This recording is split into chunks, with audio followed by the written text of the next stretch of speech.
Hey, what up friends? Elvis here. Today I wanted to talk about my thoughts on Diablo 4.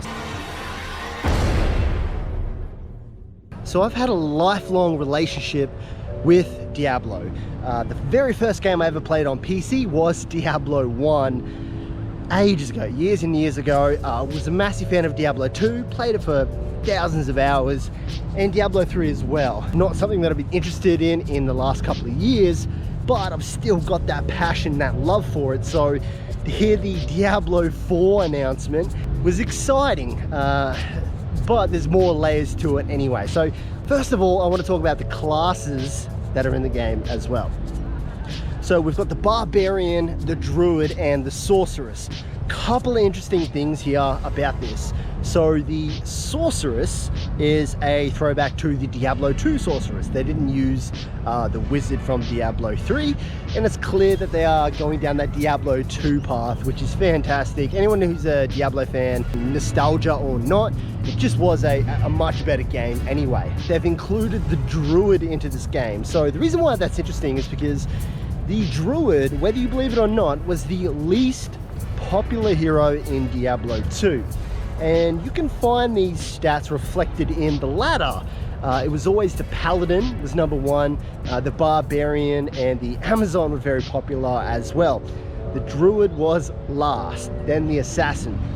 So for them to choose the Druid as one of the first of 5 heroes that they've got planned in the lineup is very interesting. Now, we actually know why they chose the Druid in the first place, and the reason is basically they threw out the idea. They're like, hey, what about a Druid? One of the artists came up with an insane concept, put it out there, and they were like, okay, this art is unbelievable, we have to put the Druid into the game. And you can clearly see from the skills in the game, it's so Diablo 2. It's not funny. They've got the werewolf, the werebear, I guess you call it. They've managed to add that in. So I think what's most interesting about Diablo 4 compared to all of the other Diablo games in the past is that they're clearly moving in an MMO space. So you would call Diablo 4 an MO, a multiplayer online game, not a massive multiplayer online game. So the end game is focused around lots of people attacking one particular boss to get the awesome loot. All right, that's the thing. Now, there's 2 ways to think about this. Coming from an old school Diablo player, this is abstract to me in relation to previous Diablo games. This is odd, right? Diablo's always been about hack and slash, killing as many things as you can. Yes, there were certain type of runs you could do, but this is really odd. And they further followed this up with customization around the characters. This is really different as well because characters previously in Diablo 3, and Diablo 2 and Diablo 1, they had lore around them, so they're a part of the story. So one thing that I also really like is itemization has changed a little bit as well, and for the best. What they do have is mythical items which are replacing ancient items, and this is a really cool thing because they've also included a consumable. I think the current game design, if I remember correctly, is a consumable thing you can take to add a, say, legendary-esque affix to an item as well. One of the biggest problems in Diablo 3, I don't want to talk about problems the whole time, but one of the biggest problems with Diablo 3 was that customization sucked. And I'll give you an example. Every new season, the developers would update or tweak a set, and they would specifically tweak it towards a certain build. So essentially, the developers were dictating the gameplay style for each hero all the time, always. There was absolutely no creativity whatsoever. You could choose an off build and try and make that work, but they intentionally introduced it so they could balance the game a little bit better. So it's kind of like the developers are dictating how you want to play. Now, when I think about Diablo, the game's all about creativity, right? It's about trying to find that one build that no one else has, and you pull it off, and it's amazing, and everyone's like, whoa, how did you do that? You have to get this crazy item and this crazy item. A good example would be like the Whirlwind Assassin or a Kick Assassin. It's like really abstract and off. Even the Smited and the Smite Paladin, which did become, you know, very mainstream. But that kind of stuff, that really cool customization that does not exist if you're going to dictate the items, and sets rule everything. So there was no space in between. It was kind of like, hey guys, you have to get these 6 items to be able to perform in this game, and we've also dictated the next fucking 3 months build that you're going to play. So if you want to play this game, you have to play this way. This is the most optimal way. Otherwise you can play some terrible off build. So I like the idea that they're going to reintroduce customization into items. If it's going to be a set item only, if they're going to dictate the gameplay again that heavily, I'm just not about it at all. It's a good day. Very good day.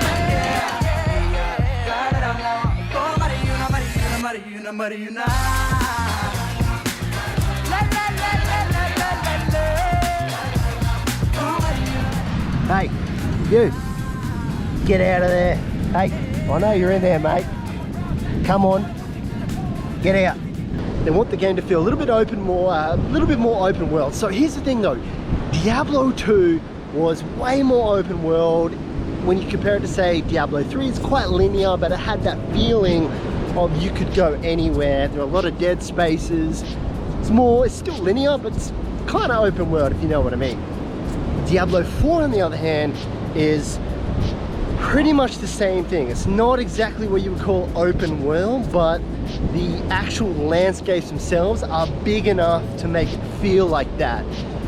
Everyone who's not a hardcore Diablo fan, who played Diablo 3, you know, you talk about it, you might have a mate and go, oh yeah, I remember that game. Yeah, Diablo 3, way too linear, right? That was the big thing, way too linear.